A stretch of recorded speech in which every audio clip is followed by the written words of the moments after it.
Liam once again left me standing in the pouring rain because of another girl. He thought I'd keep chasing him shamelessly like before. But he didn't know that this time I had finally decided to let him go. I deleted all his contact information and tried my best to avoid him. Yet it seemed like my retreat was something he wasn't used to. At the school anniversary event, he deliberately invited the girl who used to bully me to dance with him. Then, he started dating my roommate and stayed out with her until late at night. Finally, he showed up at my dorm with his arm around another girl, blocking my way. Elena, still causing trouble? If you keep this up, I'll really find a new girlfriend. I looked at him and smiled faintly. Your new girlfriend is quite pretty. I wish you two the best, truly. The car screeched to a stop in the rain. Liam yanked the door open and dragged me out from the back seat. I lost my balance and fell onto the muddy ground in a mess. Elena, girls as shameless as you are truly rare. He looked down at me with a mocking smirk. See her in the passenger seat? That's my new girlfriend. I slowly sat up, wiping the mud and rainwater off my face. The rain poured harder, soaking my hair until it stuck to my cheeks. The mud washed away, revealing a pale, small face underneath. Liam's eyes flickered slightly, and he frowned. Go home by yourself. Stop following me. With that, he turned to get back into the car. Liam. I reached out with my muddy hand and lightly tugged on the hem of his jacket. So, we're officially over now, right? As soon as I said that, laughter erupted from the car. His new girlfriend's voice was sugary sweet. Your ex-girlfriend is so clingy. Liam chuckled impatiently, pulling his jacket free. Elena, enough, okay? I admit, I used to like you. But now, I'm over it. Got it? I nodded, my drenched clothes clinging uncomfortably to my skin, icy and suffocating. Then stop clinging to me. I only kissed you and hugged you, never slept with you. So, I don't owe you anything. Understand? I nodded again. Yeah, I understand. He said no more, gave me one last look, and then got into the car. That night, I came down with a fever. I stayed in bed for 2 days before returning to class. I deleted all of Liam's contact information. I had to pass his department on my way to class, but now, instead of hoping to run into him, I actively avoided him whenever I saw his group. Strangely enough, though, I kept running into him over the next few days. And every time, I avoided him. Until the school's anniversary gala. When Liam saw me with my roommate, he walked straight toward us. Elena, is Liam going to invite you for the first dance? My roommate asked softly. He asked you last year. But Liam didn't ask me. He didn't even acknowledge me. Instead, he walked past me and invited another girl, a girl who used to bully me and had once pursued him. When Liam wrapped his arm around her waist and led her into the dance floor, my fingers went ice cold. My roommate Bella cautiously asked, Elena, are you okay? I shook my head. I'm fine. You guys have fun, I think I'll head back. Who Liam liked or pursued wasn't something I had the right to interfere with. But he knew how horribly that girl had treated me. He had once felt sorry for me and even stood up for me because of her bullying. Now, though, it seemed like he had forgotten everything. I didn't want to cry, but as soon as I stepped out of the ballroom, tears rolled down my face. A week later, Liam started dating Bella. Every day, he showered her with flowers and gifts. During class, he would sit right beside her. After class, he kissed her in front of everyone. Bella started coming back to the dorm later and later. One day after class, Liam came to pick Bella up. As he passed my desk, he knocked over my bag. An acrylic keychain, a little gift he had once given me, fell to the floor. It was so old I had forgotten to take it off. The keychain broke in two. Liam raised an eyebrow as he glanced at it, then at me. Still holding on to it? So sentimental? I expressionlessly crouched down, picked up the broken keychain, and tossed it into the trash. As I walked away, the classroom fell silent. I had just stepped outside when I heard a loud crash, like a desk being overturned, followed by Bella's startled scream. The next morning, I saw Liam downstairs with a new girl by his side. She was unfamiliar, but stunning. Elena. Liam called out to me. I didn't want to acknowledge him, but he stepped in front of me, blocking my path. Still causing trouble? Keep this up, and I'll really change girlfriends. I wanted to laugh, but it felt like something was caught in my throat, making it impossible. This was the same Liam who once cornered me in his family's garden late at night, kissing me passionately. The same Liam who had comforted me when I cried in fear, swearing he'd only ever love Elena. Now, he was utterly detestable. I stayed silent, and Liam seemed flustered. As long as you stop causing trouble, I'll let bygones be bygones. Deleting my contact, avoiding me at school, I won't hold those things against you. I suddenly looked up at him and smiled faintly. Your new girlfriend is quite pretty. I wish you happiness, sincerely. Elena. I didn't turn back or stop walking. Liam, so proud, had already lowered himself by approaching me today. We were never equals to begin with. I should never have been greedy. He was the young master of a wealthy family, and I was merely an orphan they had taken in out of kindness. My father had been one of their chauffeurs. For years, my food, clothes, and shelter had depended on his family's goodwill. I had always remembered their kindness and my own place. But who can control a young heart stirred by love? This greed was the price I had to pay. The only comfort I had was that his family didn't know about us. And I would bury this short-lived relationship deep inside me. That night, I drank heavily and missed the dorm curfew. I had no choice but to head back to the Chen residence. Liam's parents were away on vacation, and his grandfather was recuperating at a mountain villa. With no elders around, I wasn't too worried. But as soon as I stumbled into the house, tipsy, and changed my shoes in the dark, I bumped into someone in the dining room. Startled, I almost screamed. Elena? Mason's voice rang out just as the lights came on. Seeing the man before me, my heart nearly stopped. It was Liam's young uncle, Mason. It took me a moment to stammer out a greeting. Mason. Mason frowned slightly. You've been drinking? Just a little. It was a classmate gathering. I was so flustered that I didn't dare look at him. Yet, I was so drunk I could barely stand. Mason glanced at me. Go sit over there. I quickly obeyed and sat down on the edge of the sofa. I'll have someone from the kitchen make you a sobering soup. Drink it later, he said as he reached for his phone to call someone. Panicking, I stood up hurriedly, grabbing his sleeve in a fluster. No need, really. It's too much trouble. I'll just sleep it off. After all, I wasn't a part of their family. Even though the elders were kind and affectionate toward me, I always remembered my place and never crossed the line. Mason pulled his arm back coldly. Disoriented and weak-kneed, I lost my balance and collapsed to the floor when he yanked his arm away. Mason was tall, and as I fell to my knees, my forehead struck his belt buckle directly. The sharp edge cut into my skin, leaving a bloody scratch that quickly oozed droplets of blood. Clutching my wound, I teared up from the pain. Mason. Mason immediately removed my hand, cupped my face, and bent down to inspect the injury. Just then, the sound of staggering footsteps echoed from the entrance. This was followed by Liam's drunken voice calling out, Elena, Elena. Mason's expression shifted slightly as he looked at me. My heart pounded wildly, terrified he might suspect something. In desperation, I wrapped my arms around Mason's waist and buried my face in his chest to hide. Elena. Liam's voice grew closer, and as he stepped through the doorway, he saw Mason bending over, holding a girl in his arms. The girl was kneeling in front of Mason, her arms wrapped around his waist. The intimate and suggestive posture sobered Liam up instantly. He spun around, intending to leave, but his drunken stumble caused him to knock over a decorative piece on the cabinet, creating a loud crash. Liam's breathing hitched. In the entire family, the person he feared most was his uncle Mason, who was only a few years older than him. And now, catching Mason in such an intimate moment with his girlfriend, Liam wished he could disappear on the spot. Mason, I'm sorry. Liam stammered. Get out, Mason said, his tone calm and steady as always. Yet, it made Liam's heart pound wildly. He dared not linger and fled as quickly as he could. The door slammed shut behind him. Mason's face turned cold as he pushed me aside. I quickly put some distance between us, not daring to look up.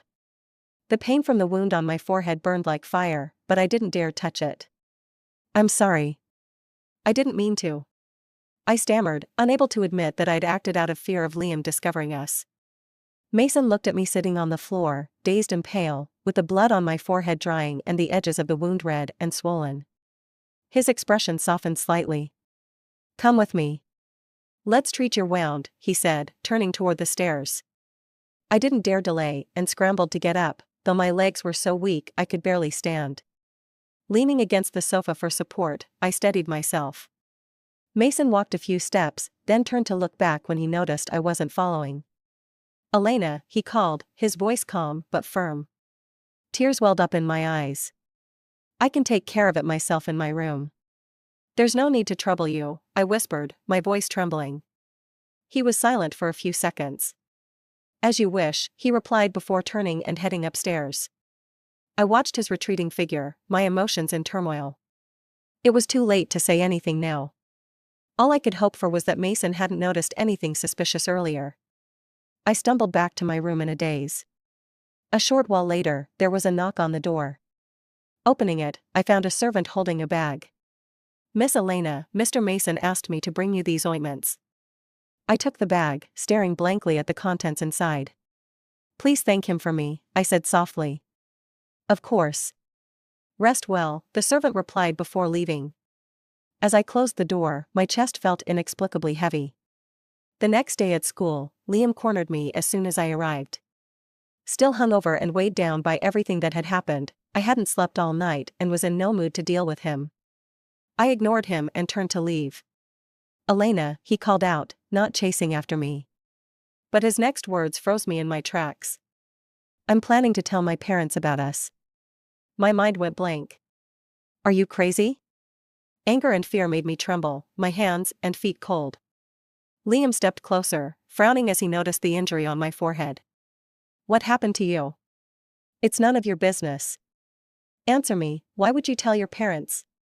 Who said we're over? Liam sneered. Couples break up and get back together all the time. I'm here to patch things up with you.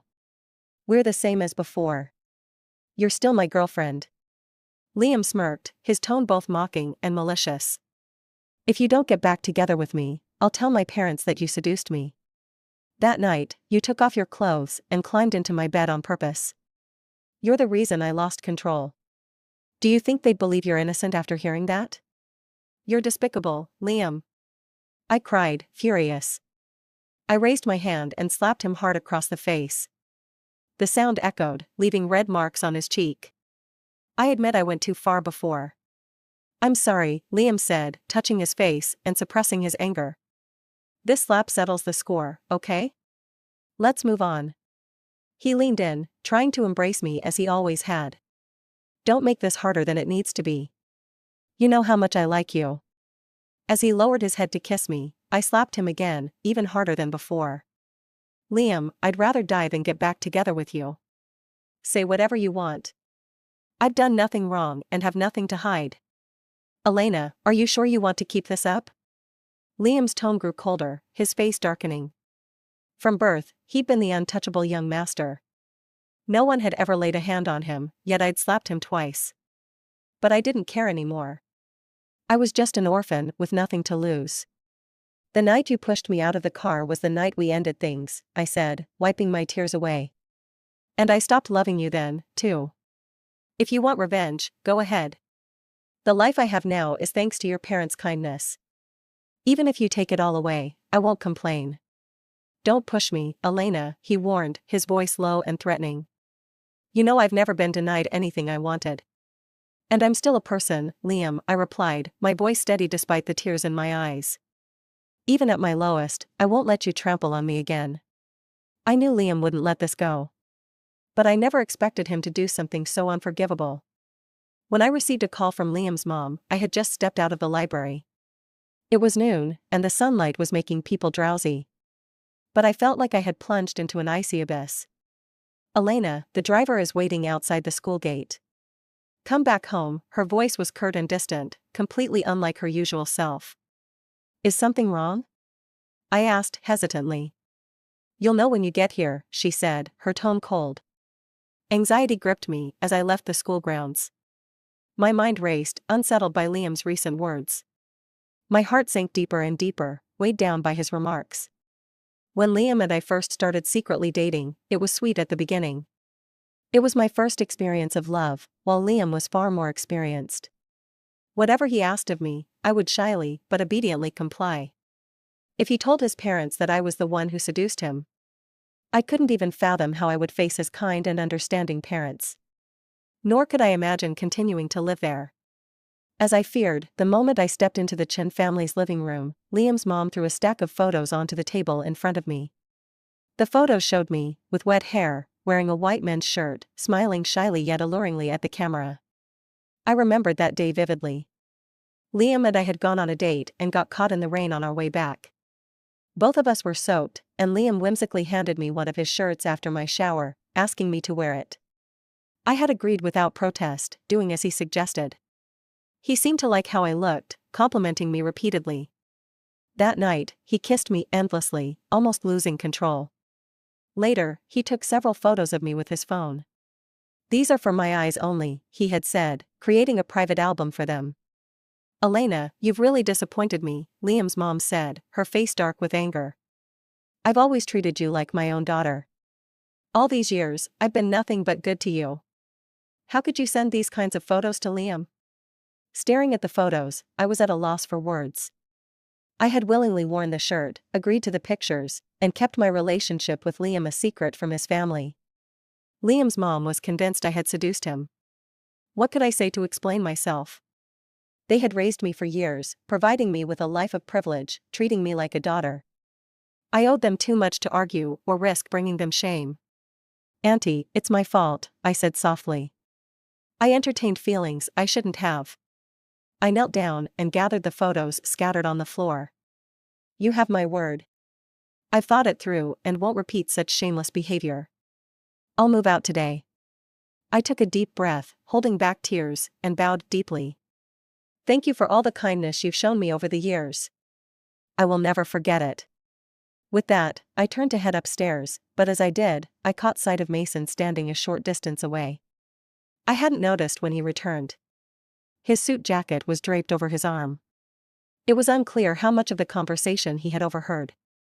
I was too flustered to care and gave him a hasty nod before trying to leave. "What's going on?" Mason's voice stopped me. "It's nothing. I'm just going upstairs," I replied, my voice trembling. "Then why are you crying?" Only then did I realize tears were streaming down my face. Mason reached for the photos in my hands. I tried to snatch them back, but froze under his sharp gaze. Like Liam, Mason was someone I feared. Even though it was his idea years ago to have Liam's parents adopt me, granting me a safe and stable life, his presence was always intimidating. "Because of these photos?" he asked, glancing at Liam's parents. "This isn't Elena's fault." "What?" Liam's mom looked puzzled. Mason handed the photos back to me. "I took these photos of Elena," he said calmly. "But Liam said." Mason cut her off with a faint smile. "Liam and Elena had a fight recently. That kid held a grudge and decided to pull this stunt to mess with her."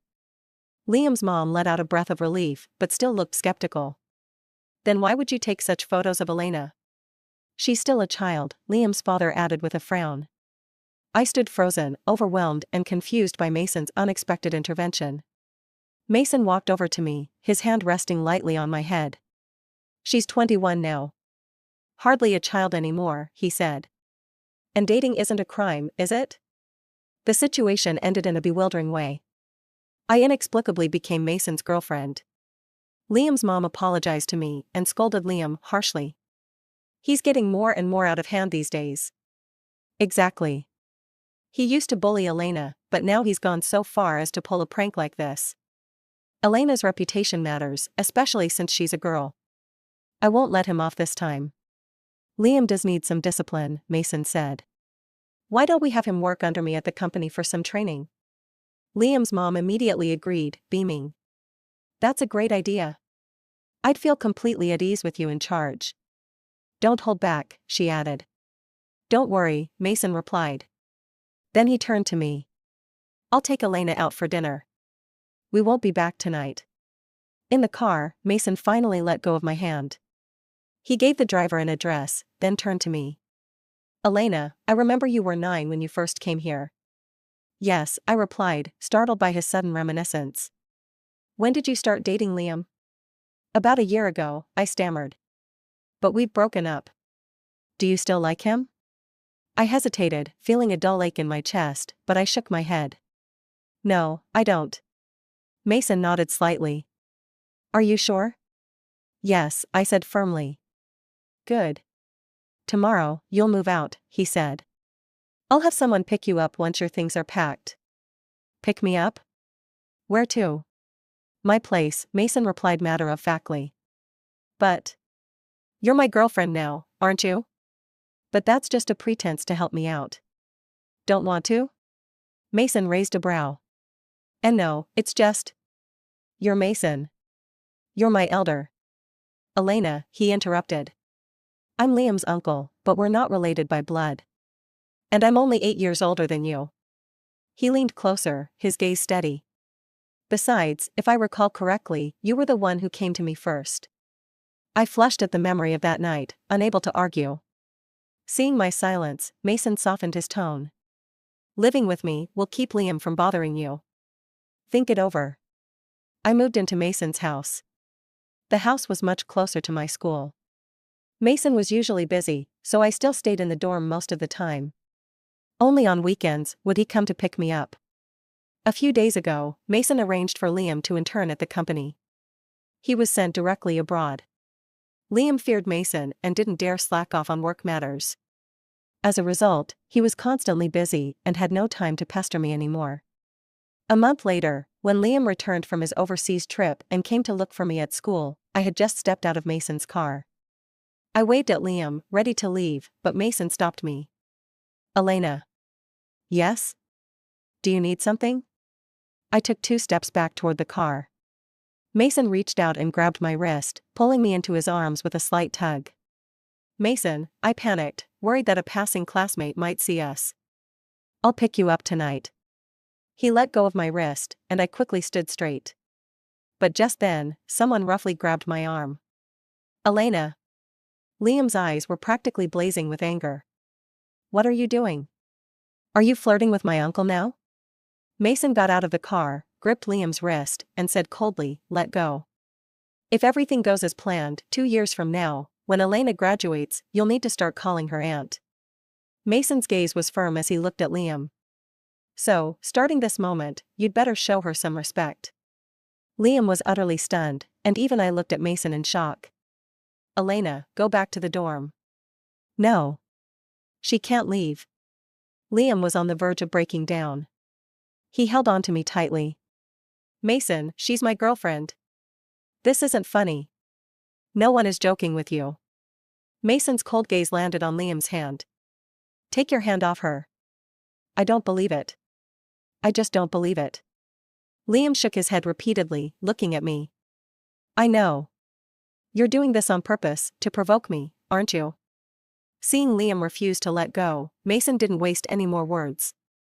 He called his assistant. Get him out of here. Liam struggled, but Mason's stern look made him stop. Try causing trouble again and see what happens. Liam was unwilling, but he didn't dare make another scene. After Liam was escorted into the car, Mason walked over to me. Don't overthink it. I'll handle this. Got it. I'll pick you up tonight. Go on. Mason waited until I entered the dorm building before getting back in his car and leaving. As soon as I walked into the dorm, Bella turned and left with a cold face. She had dated Liam for half a month before he dumped her. It wasn't until after their breakup that Bella realized she'd been used. Liam had only dated her to provoke me. After learning the truth, Bella harbored some resentment toward me. I wanted to make amends, because Bella had been one of my first good friends in college. We used to get along really well. If it weren't for Liam, we wouldn't have had a falling out. Elena, do you think you two can make up? To be honest, Liam was such a jerk. No wonder Bella's upset.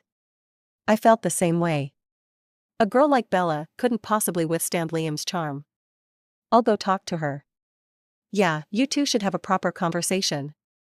After all, you're in the same dorm. Bella and I talked for a long time. Though she still had some lingering grievances, she was willing to mend our friendship. That evening, Mason came to pick me up as promised. He had probably been out socializing and smelled of alcohol. As soon as I got into the car, before I could greet him, he pulled me close. Startled, I tried to push him away, but his grip tightened. Elena. Mason, you're drunk. I am, but I'm very clear-headed. His slightly tipsy eyes gazed at me, gradually softening. Can I? I didn't reply, but I also didn't shake my head. Over time, I'd started to see him in a different light. What once felt uncomfortable had turned into a desire to spend more time with him. Mason pulled me into his arms and lowered his head to kiss me. His lips carried the strong scent of alcohol, and I, not used to drinking, found it overpowering. I shook my head, trying to push him away. Mason opened his eyes, looked at me, and stopped. Instead, he buried his face in my neck, looking tired. Elena, his voice was husky as he tugged at his tie. My head hurts. For some reason, the fear and distance I usually felt toward him seemed to melt away in his rare moment of vulnerability. Do you want to see a doctor? No hospital, he said, shaking his head and hugging me tighter. The smell of hospitals makes it worse. Then what should we do? I saw you massaging Grandpa before, he said, looking at me. Do the same for me. The driver couldn't help but chuckle, but quickly fell silent. I muttered under my breath, are you really drunk or just pretending? This behavior was so unlike Mason. Summoning my courage, I gently placed my hands on his temples. Let me know if it feels uncomfortable. After a while, when he didn't respond, I asked softly, is this pressure okay? Moments later, Mason suddenly grabbed my wrist. Stop talking. It's noisy. I held my breath and increased the pressure slightly. In the dim car, a faint smile seemed to form at the corner of Mason's lips. If I hadn't seen it with my own eyes, I would have thought it was my imagination. From that day on, my relationship with Mason seemed to grow closer. When we lived at the old family house, I had been terrified of him. The moment I saw him from afar, I would avoid him like a mouse avoiding a cat. But now, under the same roof, I occasionally dared to talk back.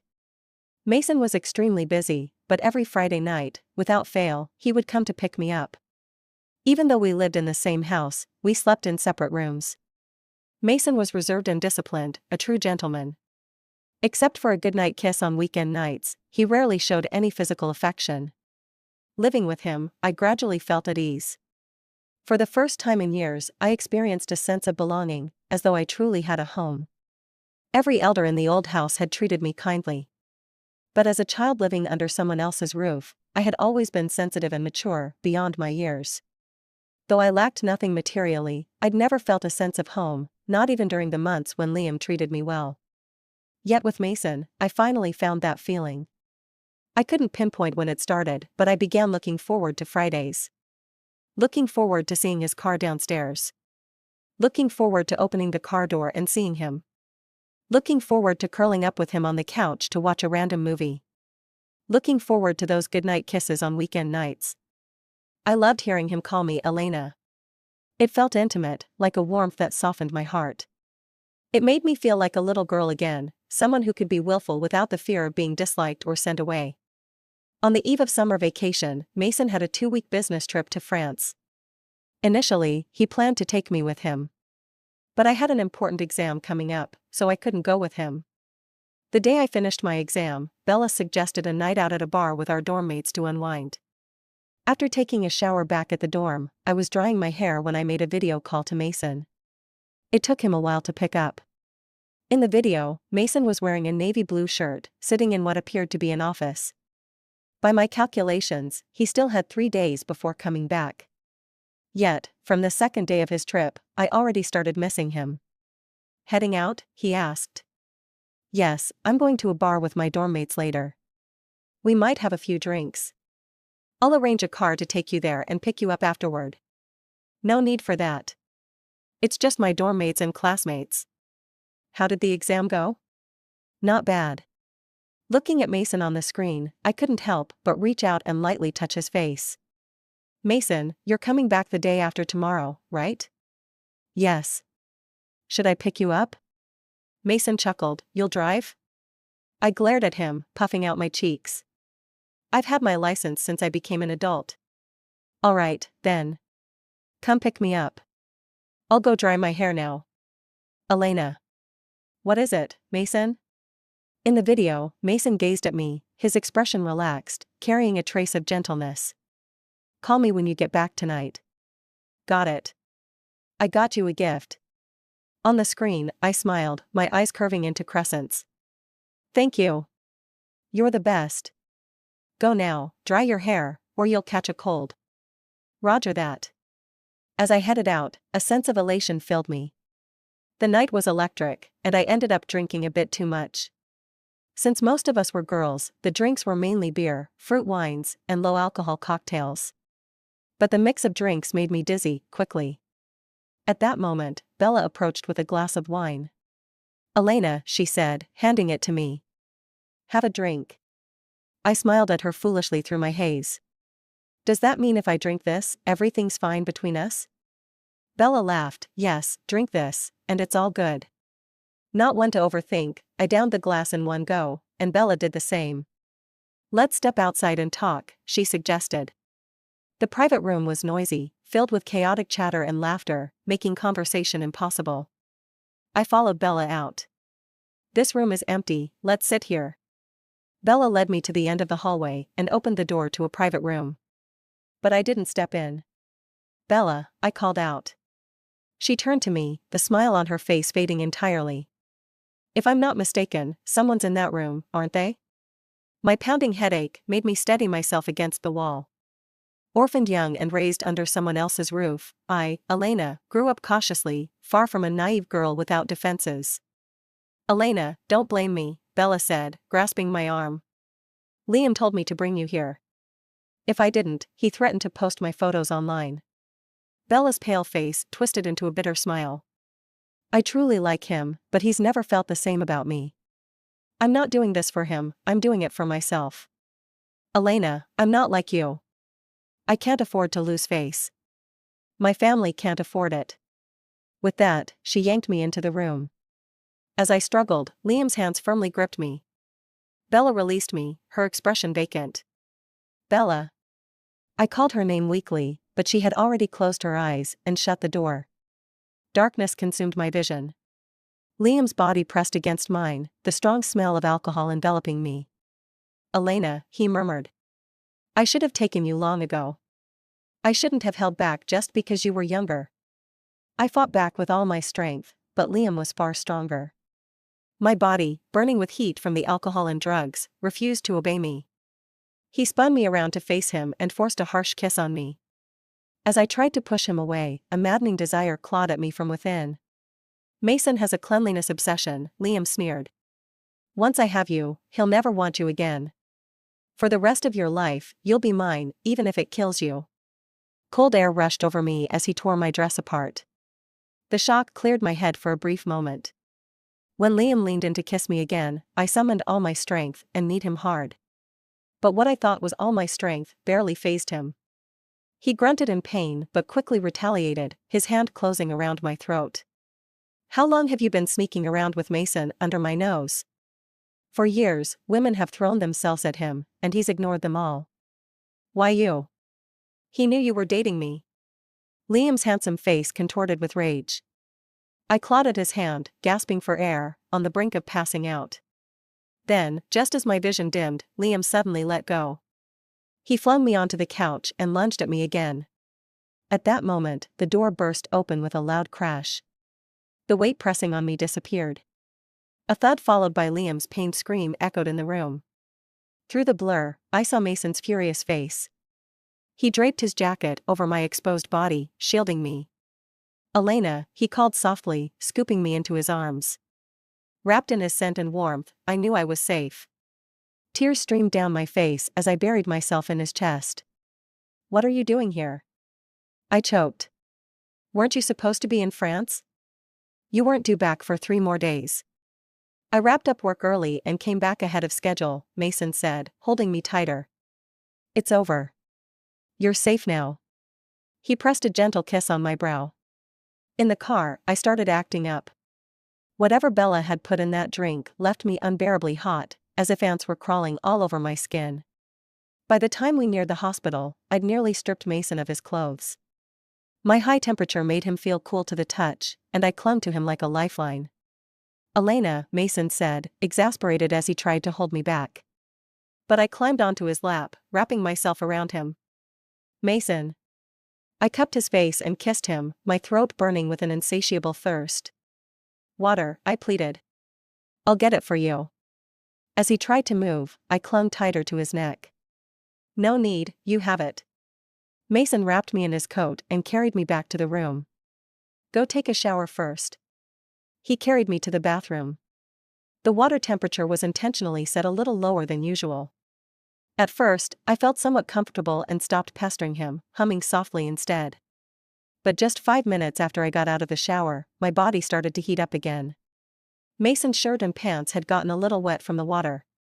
The thin fabric clung to his chest muscles and abs, and the definition of his muscles was so tantalizing. I couldn't help but stare. I couldn't resist reaching out to touch him again. This time, he didn't push me away. Instead, he picked me up and sat me on the sink, grabbing my chin and kissing me deeply. When I was feeling dizzy from the kiss, he whispered in my ear, "Elena, are you still uncomfortable?" "Uncomfortable. Do you want to feel better?" I nodded vigorously. Mason lifted me up, "Hold on tight. But there's no such thing as a free lunch. If you want comfort, there's always some suffering at the start." I almost kicked Mason off the bed. But I still felt wronged. "You're a liar, you're bullying me." Mason restrained my thrashing legs. He grabbed both my wrists with one hand and pinned them above my head. He leaned down, and that smile of his was almost devilish. "Yes, I'm bullying you." His smile made me feel dizzy.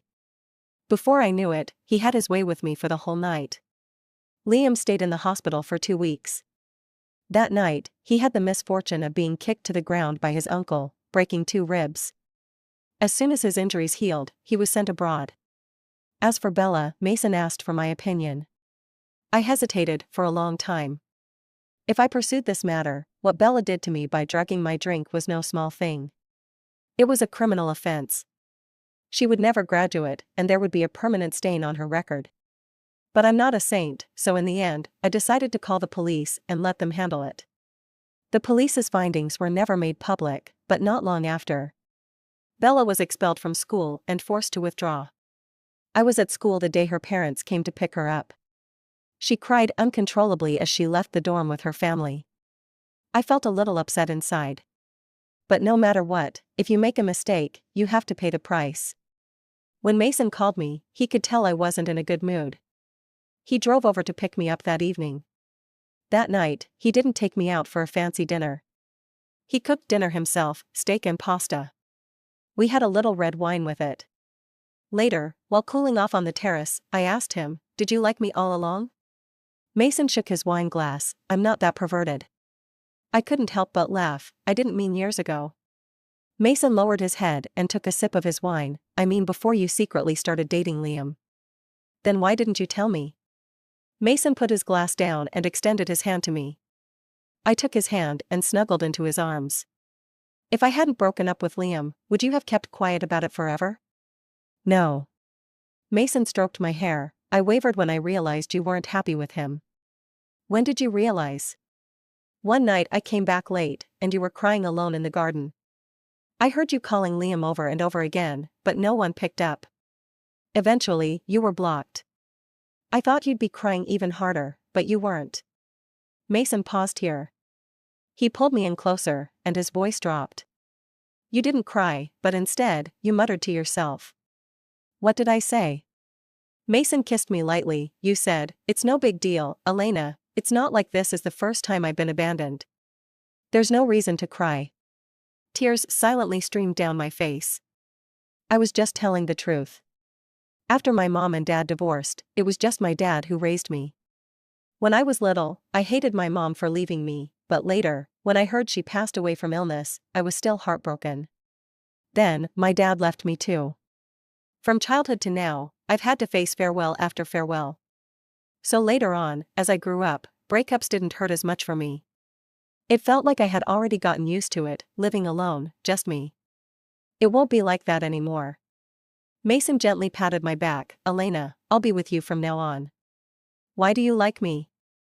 Mason looked down at my tear-streaked face. At first, it was pity. You were just a little girl who became an orphan, and that was really sad. Then, as I watched you grow up, clearly walking on thin ice, but pretending everything was fine, it made me feel heartbroken. But pity and heartache aren't the same as romantic love. Mason smiled lightly. Later, when I found out you and Liam were secretly dating, I couldn't sleep for half a month. I knew something was off. Then why did you act like that? You clearly liked me. That night when I hugged you while you were drunk, why were you still so mad? I thought you were just using me to make Liam jealous. I'm not that bored. I poked his chin. I don't like him anymore. What about me? I felt a little dazed, staring at Mason, yet in my mind, I saw that young man from more than a decade ago. Slim and handsome, standing tall like a poplar, his presence outstanding. The living room was full of people. I still wore the white flower on my chest. Dad's funeral had just ended. They were discussing what to do with me, the orphan. My dad had died on duty, and Liam's grandfather, a kind man, had helped with the funeral arrangements. The old man even opened a bank account for me and deposited the compensation money there. At the time, distant relatives surfaced, eager to adopt me. It would have been the easiest arrangement for their family. Liam's parents were all for it. I was only 9 at the time. But I had a vague understanding that I would probably have to go with these relatives I had never met to another province. I had never seen these relatives before, but now, they came out of nowhere, pretending to be kind. Even as a child, I could sense their insincerity. It must have been because of the 2 million in compensation. But as a 9-year-old, I had no choice. I was like a drifting reed, just going with the flow, being controlled by others. But then Mason suddenly spoke up. Let her stay here. What's the problem with one more person at the table? We can afford to feed her. After all, her father died serving us. Our family taking care of her would look good on us. After saying that, he walked over to me and took my hand. Elena, do you want to stay? At that moment, I was as frightened as a bird shot with an arrow. But when Mason held my hand, it felt like a drifting boat had finally found a shore.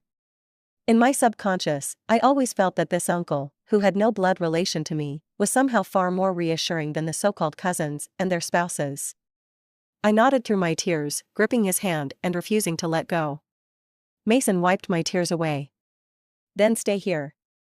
He was highly favored in the family. The old man, who adored his youngest son, who was so like him, both wise and steady. He rarely asked for much, but since he had spoken up this time, the old man, of course, wouldn't refuse him and immediately agreed. From that moment on, I stayed with their family. A driver's daughter, yet I was raised in comfort, like a young lady. My fate was rewritten because of Mason. Round and round, the man I once timidly called Mason had become my boyfriend and gave me a home. My eyes grew wet and warm. Mason. Thank you. Elena, you know what I want to hear. I held him tightly, not letting him see how disheveled I looked from crying. He would never know that when I was young, I often dreamed, and in those dreams, the people who appeared would always take the form of Mason. As I grew older, my courage became smaller. I thought I could never touch someone like him, and so I stopped daring to dream of him. I deliberately erased him from my mind. The young girl's budding feelings were severed before they could even fully grow. But luckily, fate had its way, and now, we had reconnected. Carry me to the bedroom, and I'll tell you everything. All right.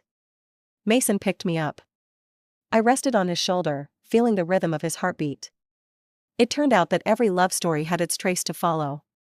When Mason, at 17, had taken the hand of 9-year-old Elena. Now, at 21, Elena was more than willing to offer him her whole life. And,